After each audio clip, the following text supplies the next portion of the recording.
ఇక ఆప్లో కీలకమైన నాయకులు కేజ్రీవాల్, మనీష్ సిసోడియా, సత్యేందర్ జైన్ ఇలాంటి వాళ్ళందరూ కూడా జైల్లో ఉన్న నేపథ్యంలో ఎవరు ఇప్పుడు ఢిల్లీ ముఖ్యమంత్రి అవుతారు, ఈ పదవి ఎవరు చేపడతారనే చర్చ జరుగుతోంది సార్. ప్రధానంగా వినిపిస్తోన్న పేరు సునీత కేజ్రీవాల్ వాళ్ళ సతీమణి. సో కేజ్రీవాల్ సతీమణి సునీత కేజ్రీవాల్ ముఖ్యమంత్రి అయితే ఆప్కి ఎదురయ్యే సవాళ్ళు ఏంటి? ఐ మీన్ ఆప్ని అంటే ఖచ్చితంగా బీజేపీ కానీ లేకపోతే వేరే పార్టీలు కానీ క్వశ్చన్ చేస్తాయి కదా సార్. ఇన్నాళ్ళు మీరు వారసత్వ రాజకీయాలకు దూరం అన్నారు, వాటిని క్వశ్చన్ చేశారు. అంటే ఆప్ కూడా వారసత్వ పార్టీగా మారబోతోందా? అంటే వారసత్వ పార్టీలు ఏం దేశ ప్రజలను తిరస్కరించడం లేదు కదా, దేశమంతటా వారసత్వ పార్టీలే కదా. అందువల్ల వారసత్వ రాజకీయాలు అనే విమర్శ వల్ల ప్రజలు దాన్ని ఏదో సీరియస్గా తీసుకొని రియాక్ట్ అవుతారనుకుంటే స్టాలిన్ ముఖ్యమంత్రి అయ్యేవాడే కాదు, జగన్మోహన్ రెడ్డి ముఖ్యమంత్రి అయ్యేవాడే కాదు, మీకు అఖిలేష్ యాదవ్ ఈ స్థాయిలో ఇన్ఫ్లుయెన్షియల్ లీడర్గా ఉండేవాడే కాదు, ఉద్ధవ్ ఠాక్రే ముఖ్యమంత్రి అయ్యేవాడే కాదు, కుమారస్వామి ముఖ్యమంత్రి అయ్యేవారే కాదు, ఫరూక్ అబ్దుల్లా, ఉమర్ అబ్దుల్లా, మహబూబా ముఫ్తీలు ముఖ్యమంత్రులు అయ్యేవారే కాదు. వీళ్ళంతా ముఖ్యమంత్రి అయ్యేవారా? నిజంగా ప్రజలే వారసత్వ రాజకీయాలను తిరస్కరిస్తే ఇదంతా జరిగేది కాదు కదా. ఆ మాటకైతే బీజేపీ కూడా వారసత్వ రాజకీయాలు జరపడం లేదా? కర్ణాటకలో బీజేపీ రాష్ట్ర అధ్యక్షులు ఎవరు? యడియూరప్ప కొడుకే కదా అక్కడ రాష్ట్ర అధ్యక్షుడు. కర్ణాటక బీజేపీలో యడియూరప్ప కొడుకును మించి పార్టీకి సేవలు చేసిన నాయకులు లేరా? పార్టీలో చాలా ముఖ్యమంత్రి పదవులు పోషించిన వాళ్ళు కూడా ఉన్నారు కదా. మరి కోరి యడియూరప్ప కొడుకు ఎందుకు ఇచ్చారు? అది వారసత్వ రాజకీయం కాదా? అందువల్ల వారసత్వ రాజకీయాలు పార్లమెంట్ నియోజకవర్గ స్థాయిలో, రాష్ట్ర స్థాయిలో బీజేపీ కూడా చేస్తుంది. జాతీయ స్థాయికి వచ్చే వరకు బీజేపీలో వారసత్వ రాజకీయం లేదు, అంతవరకు నిజం. అయినా వారసత్వ రాజకీయాల్ని ప్రజలు మన దేశంలో తిరస్కరించడం లేదు. ప్రజలు మన దేశంలో తిరస్కరించినంత కాలం ఈ వారసత్వ రాజకీయాలు అనివార్యంగా ఉంటాయి. ప్రజాస్వామ్యానికి మంచిది కాదు నిజం, కానీ అది అనివార్యంగా ఉంటుంది. తర్వాత ఇక్కడ వారసత్వ రాజకీయాలను కూడా చెప్పలేము. సునీత కేజ్రీవాల్ కూడా ఆప్ యాక్టివిటీస్లో ఉన్నారు. ఆమె వెల్ ఎడ్యుకేటెడ్, ఒక Indian revenue services official, highly qualified person కూడా. అయితే ఇవాళ ఆప్ మరి కేజ్రీవాల్ ప్రైవేట్ లిమిటెడ్ కంపెనీగా మారిపోయింది కదా. ఎందుకంటే అందులో అది ఇండియా అగెనెస్ట్ కరప్షన్ మూమెంట్తో స్టార్ట్ అయ్యి ఒక ప్రజా ఉద్యమంగా మారి ఇప్పుడు కేజ్రీవాల్ సెంటర్డ్ పాలిటిక్స్గా మారింది. భారతదేశంలో ఉన్న అన్ఫార్చునేట్ డెవలప్మెంట్ ఇది. నిజంగా చెప్పాలంటే మూమెంట్గా మొదలైన పార్టీ ఇప్పుడు కేజ్రీవాల్ చుట్టూ ఆ పార్టీ అల్లుకొని పోయింది. మీకు లోక్సత్తాలో కూడా ఈ లోపం చూశాం. అసలు ఈ రాజకీయ సంస్కృతి పార్టీలు జమీందారీలుగా మారిపోయాయని జయప్రకాష్ నారాయణ లోక్సత్తా పెట్టాడు. కానీ అల్టిమేట్గా ఏం జరిగింది? మనకు లోక్సత్తా అంటే జేపీ అంటే లోక్సత్తా తప్ప ఇంకోరు పేరు తెలియదు, ఇంకోరు గురించి ప్రస్తావనే రాదు. సో జేపీ ఏం చెప్తే అదే లోక్సత్తా అనేది వేరు, జేపీ వేరు కాక మరో నాయకుని గుర్తించడానికి కూడా వీలు లేని రీతిలో లోక్సత్తా ఎమర్జ్ అయ్యింది. అదే లోక్సత్తా వైఫల్యానికి కూడా కారణం.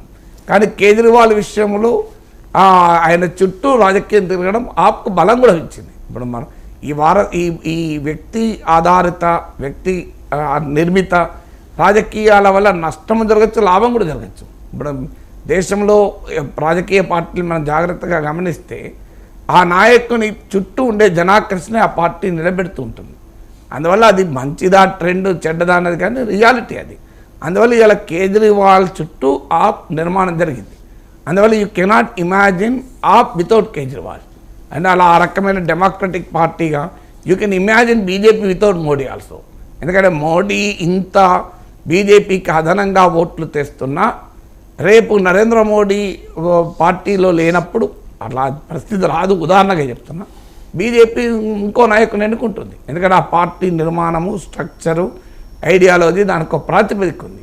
ఆమ్ ఆద్మీ పార్టీ ఏంటంటే ఆ రకంగా ఒక క్లీన్ పాలిటిక్స్కు, ఐడియల్ పాలిటిక్స్కు ప్రతీకగా వచ్చిన అల్టిమేట్గా కేజ్రీవాల్ చుట్టూ ఆ పార్టీ నిర్మాణం జరిగింది.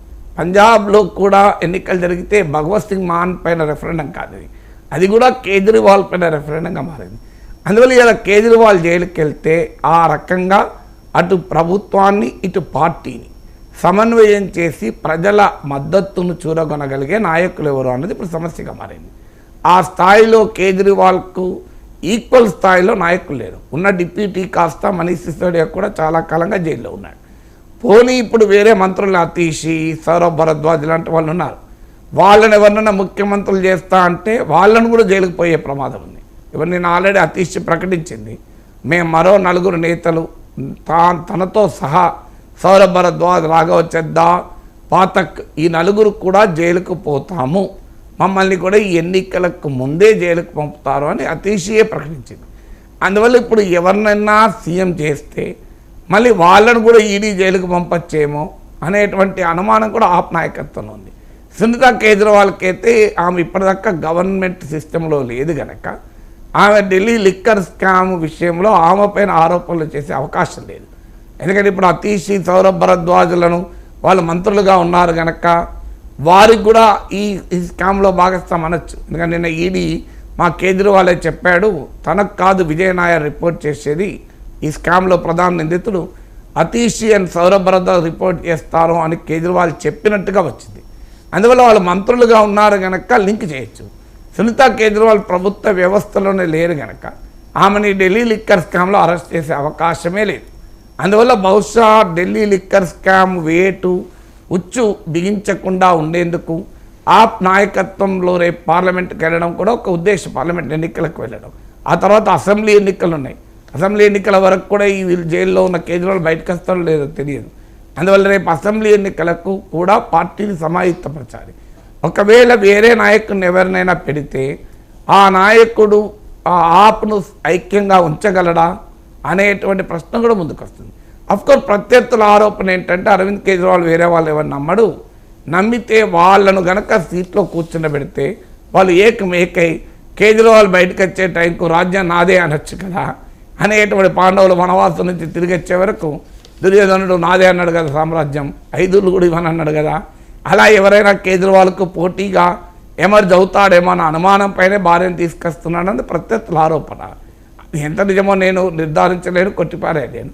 కానీ వేరే వాళ్ళు ఎవరైనా ఉంటే ఎంత ఐక్యంగా పార్టీని ఉంచుతారన్నది కూడా అనుమానమే.